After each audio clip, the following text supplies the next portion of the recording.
A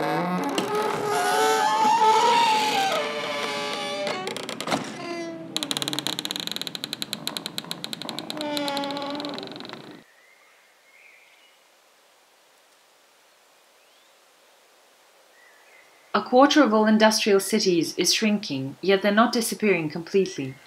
While young people leave for opportunities, the elderly stay bound to their past. The future of the city depends on those remaining. Getting older and older, they reshape it to accommodate their changing lifestyles.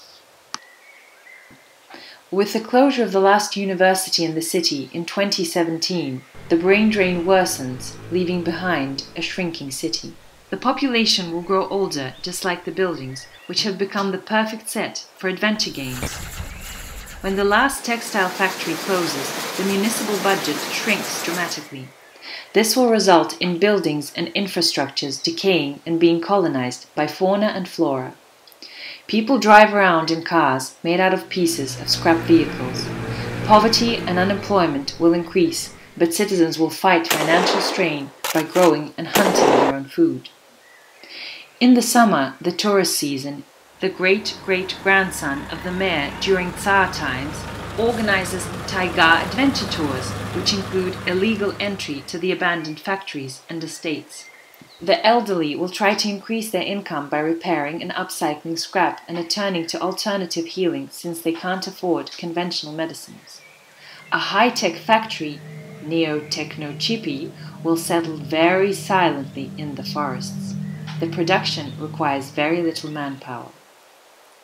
Because of the cheap estate market, the high amount of elderly people, the proximity to Moscow and the Volga, and the increasing demand for elderly care, the Moscow Social Guarantee spots in Kinishma the ideal place for an investment. They convert the biggest textile factory into elderly lofts and the director's housing estate into an elderly hub.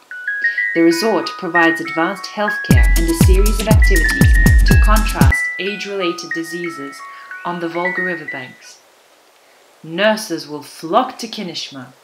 Despite the economy is getting better, the indigenous elderly will still have harsh living conditions. The Orthodox Church gathers a team of volunteers with aid provisions. At last, the people of the resort start to grow a profound interest in the low-tech healthcare the indigenous elderly have been treating themselves with. The city and the resort organize a Biennale festival dedicated to alternative and natural healthcare. Since the high amount of senior citizens, elderly fashion and the funeral industry will become significant in the city. The elderly resort organizes the Taiga Adventures lifelong learning exchange program, which attracts people of older age from all over the former Soviet Union and beyond.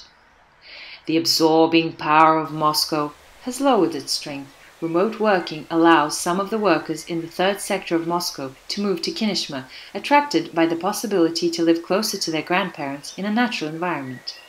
Finally, Kinishma completes its transition from a manufacturing economy to service economy and from a dying to a resurrecting town.